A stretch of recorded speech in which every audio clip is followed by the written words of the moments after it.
Welcome to this Unitarian Universalist Coastside Community Sunday service. My name is David Burkowski, and along with David Rudiger, Maureen Heavlin, and Tom Devine, we are your worship associates today. The Unitarian Universalist Coastside community, along with its fellow UU congregations, stands proudly among the liberal faith traditions of this nation. In the age of Enlightenment tradition, we promote individual rights, religious freedom, and the application of rational principles to social and political reform. Today, with all the craziness in this world, our tradition calls us to love our neighbors as ourselves by working together to promote social justice and to repair the world. So the opening hymn is number 1009 in the blue or teal hymnal, called Meditation on Breathing. David, could you start?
Chalice lighting is a ritual that unites us as Unitarian Universalists, a tradition begun in the 1930s to show support for asylum seekers fleeing the Nazis.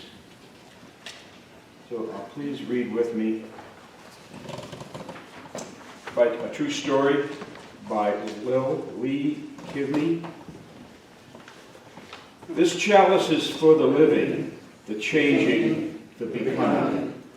This chalice is for losing the script of your life. The chapters about who you are in other people's stories.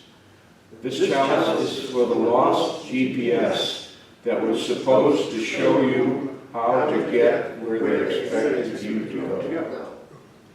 This chalice is for skipping the directions, coloring outside the lines, painting not by numbers, but by silence, by wild abandon, with a brush that you made yourself from deep inside. Startling, vivid, a new voice that already knows you, and finally, a true story. We're going to be passing out cards today for the practice of generosity. So as you can see, this is, Bill created this. This is the card. It's the rusting Buddha and the shrugging angel. And we're hoping that those 5 principles that David Rico was talking about, they're all in this card here. And we're hoping you can look at the card and see where each one of them are represented. But at any rate, the UU Coastside community depends on this kind of creative inspiration. We have so much creativity and inspiration in our small group that are gathered together. We have Bruce with his creativity and taking the shots for uploads for YouTube and helping with wonderful editing. And Tom, he just showed his creative inspiration for how he led us today in our opening hymn. And Vera, her beautiful, rendition of True Love by Cole Porter. And as always, Diedrich, who is amazing every time he sits up there to play for us. And so this is just one of the many ways that UUCC can be creative, and Bill really enjoys making these cards for you.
Well, I have the pleasure of reading today's reading, which was written by Bill Heavlin. When I first glanced at the title of the reading, I misread it. I thought it was going to be a country and western tale. I said, pitch, roll, y'all! But it's pitch, roll, yaw, which makes it an aeronautical tale. And if you're all ready, here it is.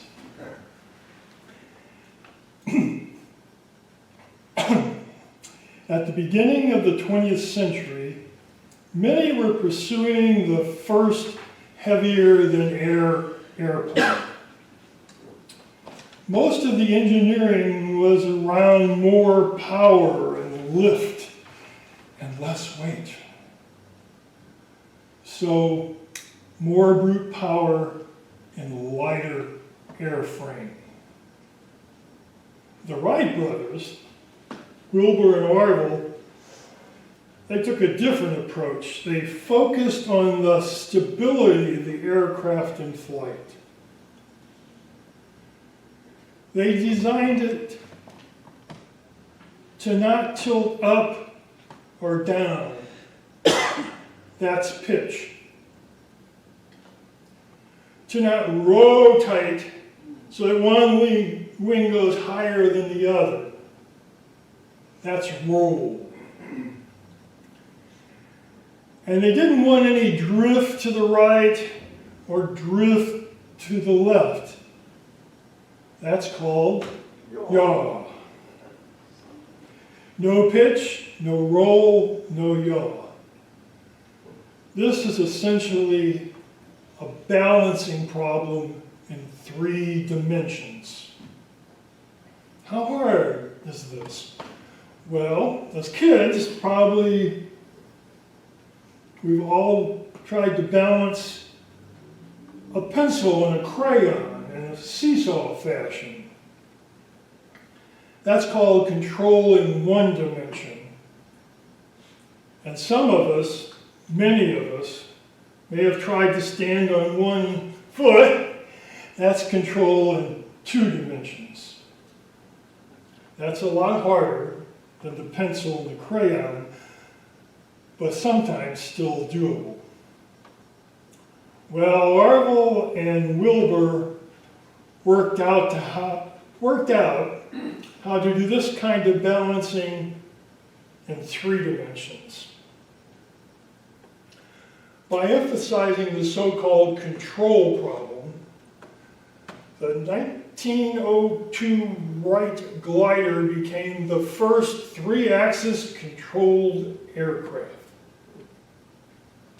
By 1914, this was granted as the foundational patent of the airplane, the beginnings of the field of aerospace itself.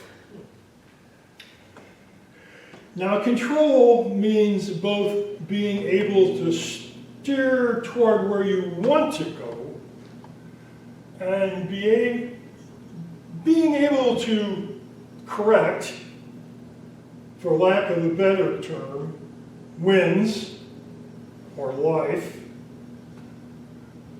when they blow you off course.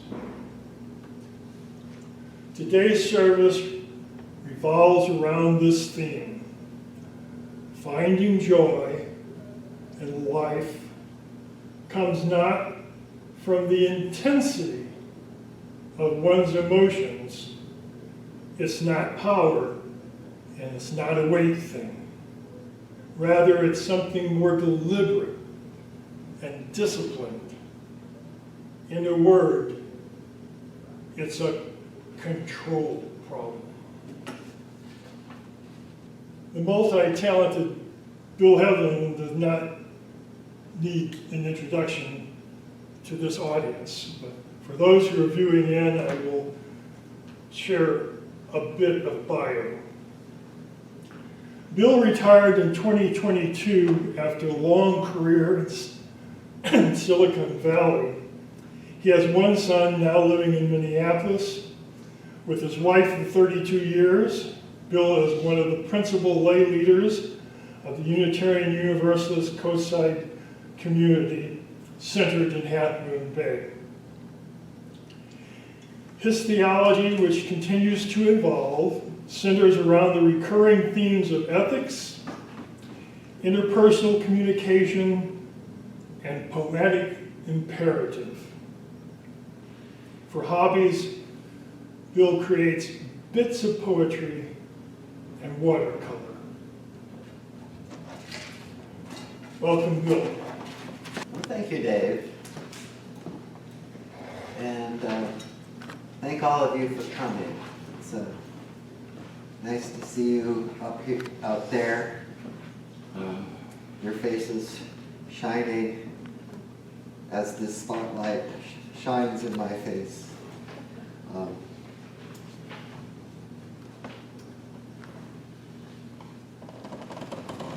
It's called filial empathy. It's an adult child's perception of a parent as just a person, often just trying to make do in this world. Just as they, the adult child, sees themselves as just a person trying to make do in this world. Just a person trying to make do in this world. Filial empathy involves a fundamental shift in perspective from a child-centered view to something more mature. A parent's life with struggles, muddles, wounds, and weaknesses. Finding filial empathy uncovers a core regulation system for interpersonal relationships. I have two female relatives. They're sisters, both slightly older than I. And their mother died while neither was speaking to her. They were not speaking to one another. And these simple facts have distorted their emotional well-being, sent them into long-lasting emotional nosedives, some version of non-forgiveness of their mother and non-forgiveness of themselves. They are quite different people, these two sisters, yet to this day, both carry mother wounds. In this way, filial empathy can become a source of healing. You can both see a parent as imperfect and can continue to love them. Rather than all good and all bad, in binary or black and white thinking, that empathy allows you to see a parent on a grayscale. Indeed, like the pitch, roll, yaw of the Wright brothers, to see a parent as a complicated human trying to balance a tremendous clutch of life's complexities. This insight of filial empathy acts as a gateway. If you see your parent as a complex human being, imperfect, still lovable, this opens you to other people in their complexity, imperfection, and lovability. From filial empathy, two more insights follow. One, you are no longer a child and your parent is no longer some looming presence judging you. You are two people and you now occupy a place in a long line, indeed in a long and wide tapestry of the generations. You discover yourself as woven into this tapestry of your ancestors.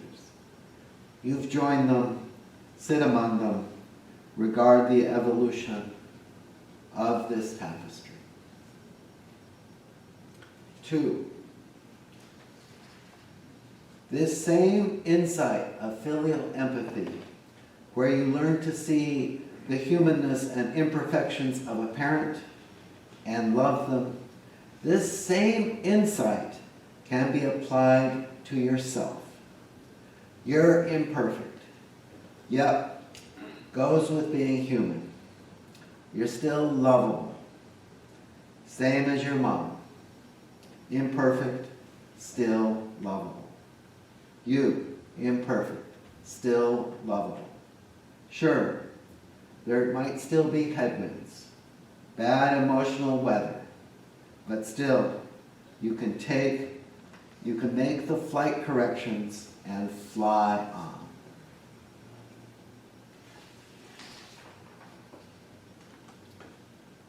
Part 2. So, are there any more insights beyond filial empathy? I'm counting and I found 5. All by reading the Buddhist-influenced therapist David Rico. One of his books is entitled The 5 Things That Cannot Change, with this subtitle, And the Happiness We Find by Embracing Them. 5 is kind of a big list to deal with in a sermon. So I've passed out some props. I'm going to pull some tricks just to be able to count to 5. The 5 are listed on the back of the order of service, and that's right before the announcements. And we've passed out some cards illustrated by this rusting Buddha and shrugging angel. Same list as on the cards back. So let me read the 5. I sense all this excitement in this room. Shuffling papers. Okay. 1. Everything changes and ends. 2. Things do not always go according to plan.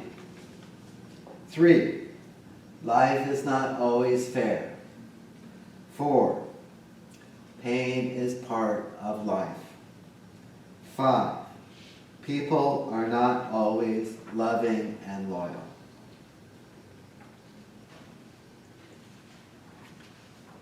Okay. So 1.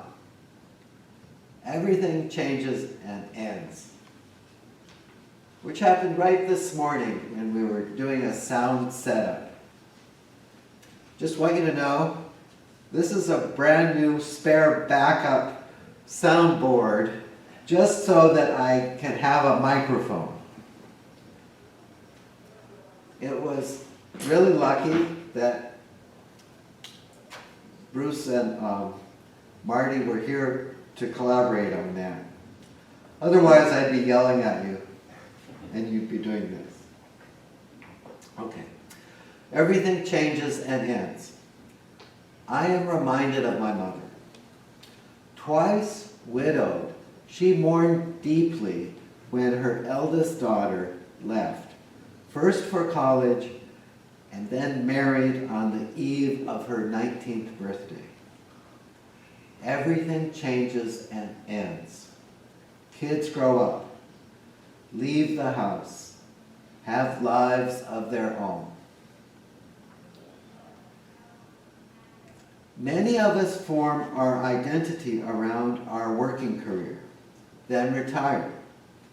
And we might well be that person in the family who used to solve everyone else's problems.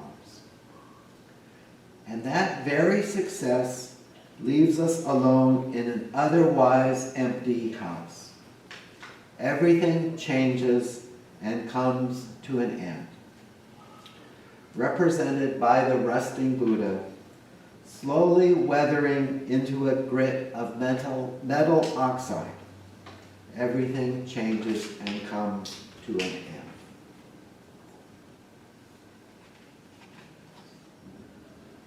Two, things do not always go according to plan. By the way, those cards, the first batch I printed upside down. So, things do not always go according to plan. For many of us, our natural retirement role would be as a grandparent. But in my case, I'll never have grandchildren. I needed a new plan. Thank you for showing up to this service today. By the way, UU Coastside is now part of this new plan. The current plan, anyway. Until things change. And that's represented by this crumple of paper below Buddha's right hand.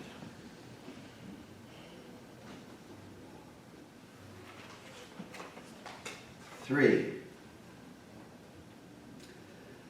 life is not always fair.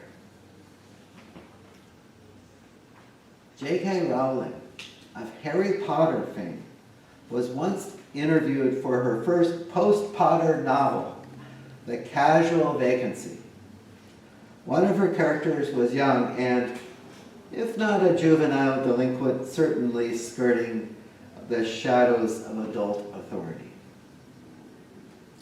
When this doer of not good deeds was wrongfully accused of a bad deed, her emotions went through the roof. There is, in that reaction, the implicit assumption that the adult world is fair. But sometimes it's not. Hence the rage. And flying into a rage, that sounds like a great way to crash a plane, but not a good approach to flying one.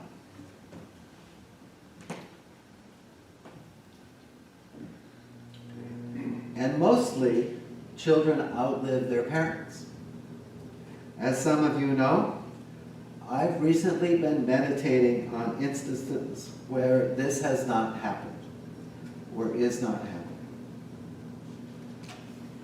Life is not always fair.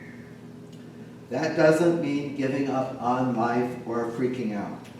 Sometimes the umpire calls that ball a strike.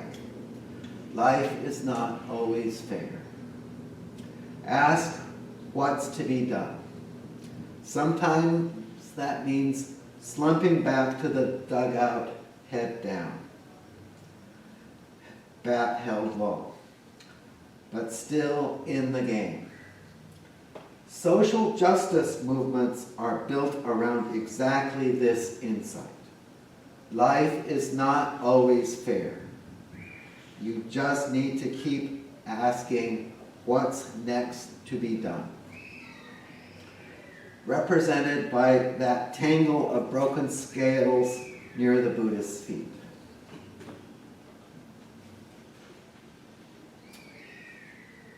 Four,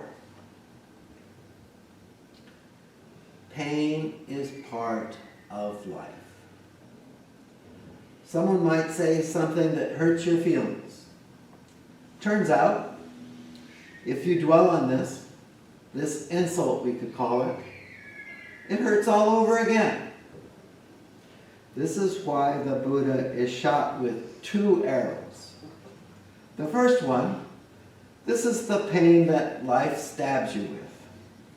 The second arrow, that's the one by which you stab yourself, by dwelling on it, ruminating on it, experiencing that pain all over again. Ouch. Some people have developed a practice of saying ouch to the first arrow. Seems to work about half the time. No second arrow if you say ouch soon enough. Little flight corrections to mild emotional gusts.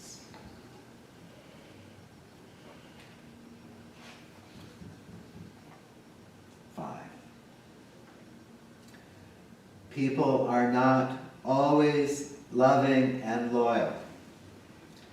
Sometimes people react to a perceived slight or disloyalty by holding a grudge. My mother was famous for holding grudges.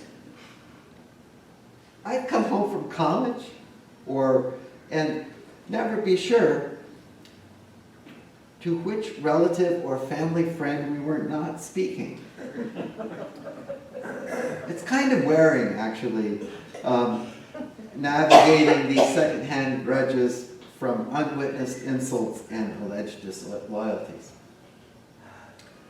And sometimes your own big brother or big sister, normally so reliable, becomes suddenly unavailable for help. I've lived on both sides of making requests and denying requests, on that divide. It hurts being told no, and it hurts too saying no. In a social justice context, key support sometimes comes from elected officials, nonprofit heads, religious leaders, and so on. And these leaders, who might otherwise act as guardian angels, are subject to pressure, political, financial, or otherwise. Sometimes they might just let you down, or not show up, or even show up for the other side. Political activists say it this way: there are no permanent allies, and there are no permanent opponents. Same concept, different words. All of this represented by the shrugging angel. By the way, this particular image is modeled after the knife angel, a 27-foot tall sculpture by British artist Alfie Bradley, and made from 100,000 confiscated switchblades. People are not always loving and loyal. Anyway, by recognizing this particular point, you can see how bearing grudges can become counterproductive. Extra weight in an already heavier than air aircraft. More broadly, recognizing these 5 givens creates for you and all of us some emotional options beyond grudges or rage or mere despair. Seeing people as people, imperfect, not always loyal. The world too is imperfect, not always fair, certainly changeable. Even the best plans do not always work out, and pain is part of life. Pain is part of life.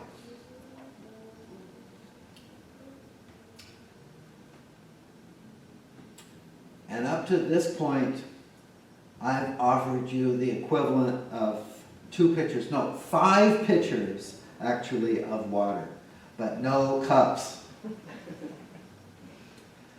So here's an incomplete list of techniques to help us respond more maturely when confronted with various forms of disappointments. 1. Assume good intent. Maybe that remark seemed like such a zinger was not intended that way. Maybe there was no actual arrow intended. Maybe no grounds for even saying ouch. Maybe respond with a little curiosity to explore the intent more fully. 2. Foster a calming breath practice.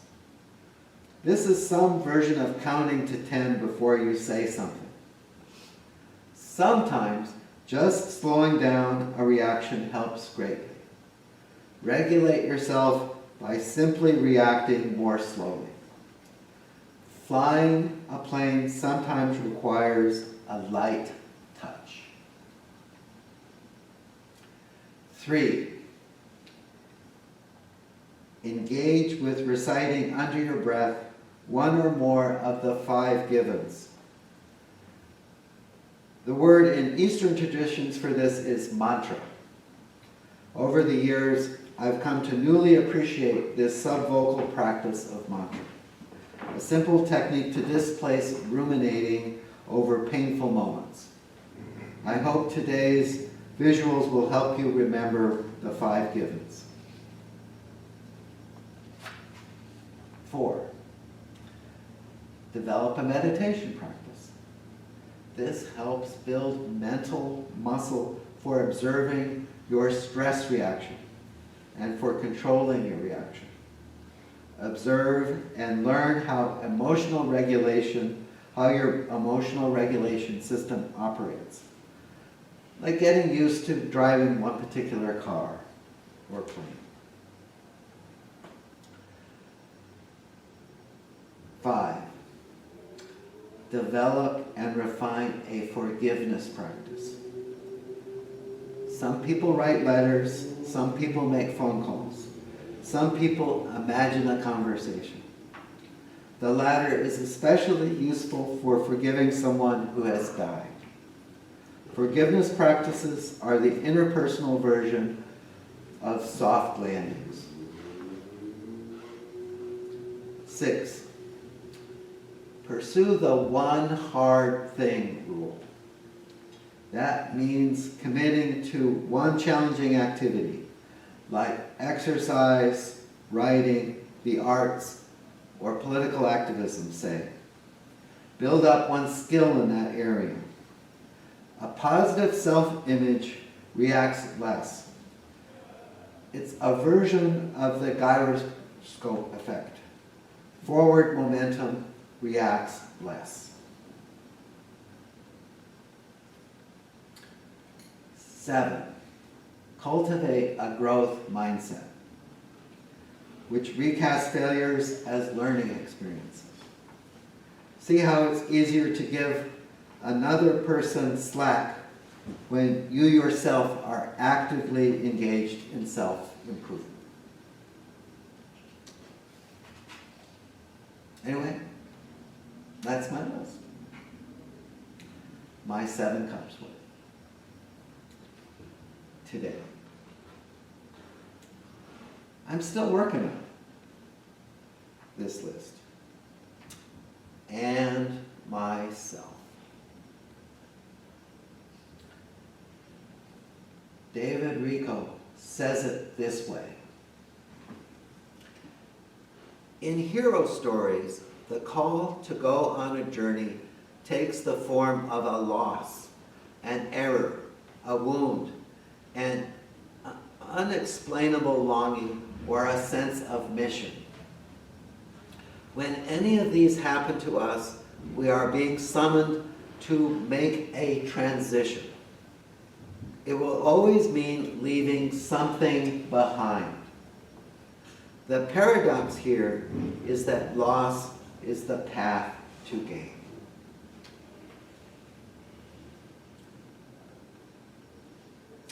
That each loss can become a path to gain. With this idea, the Wright brothers invented the airplane and the soft landing.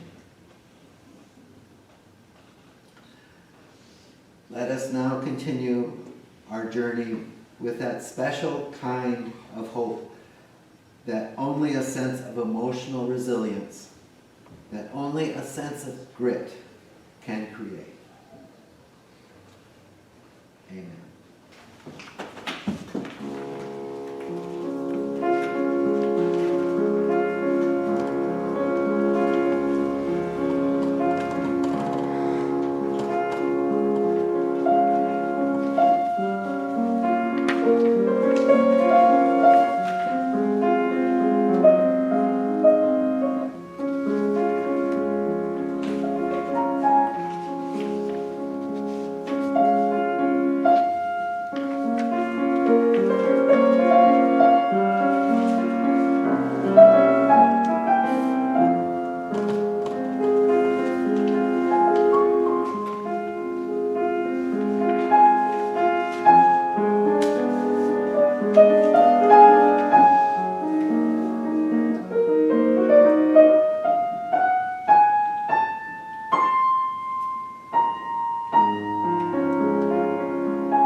It's time to extinguish our chalice.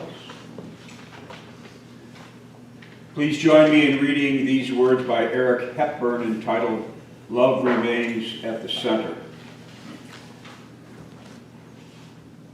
We extinguish this flame to remind us love is the center.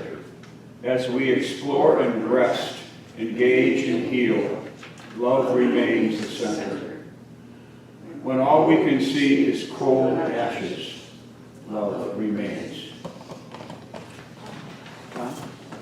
And one of the things I like about this hymn is that it's hopeful and at the same time it's grounded in grief.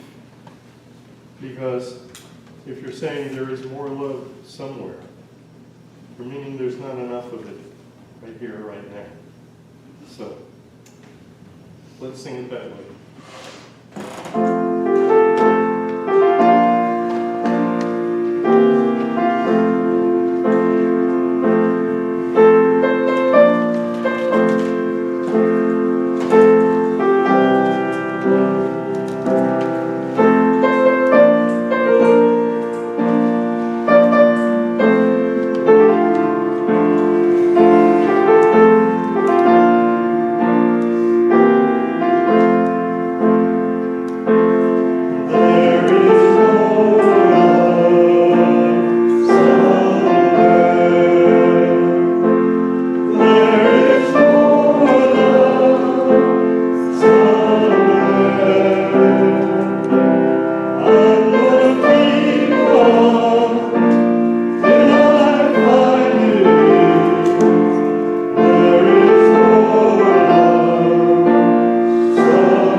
Well, UUs are a grateful bunch and a thankful bunch.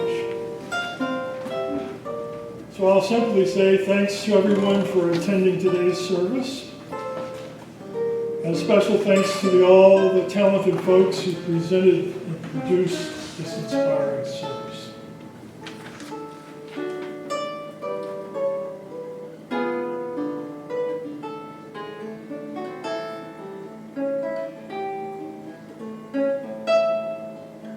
I thought the sermon was magnificent.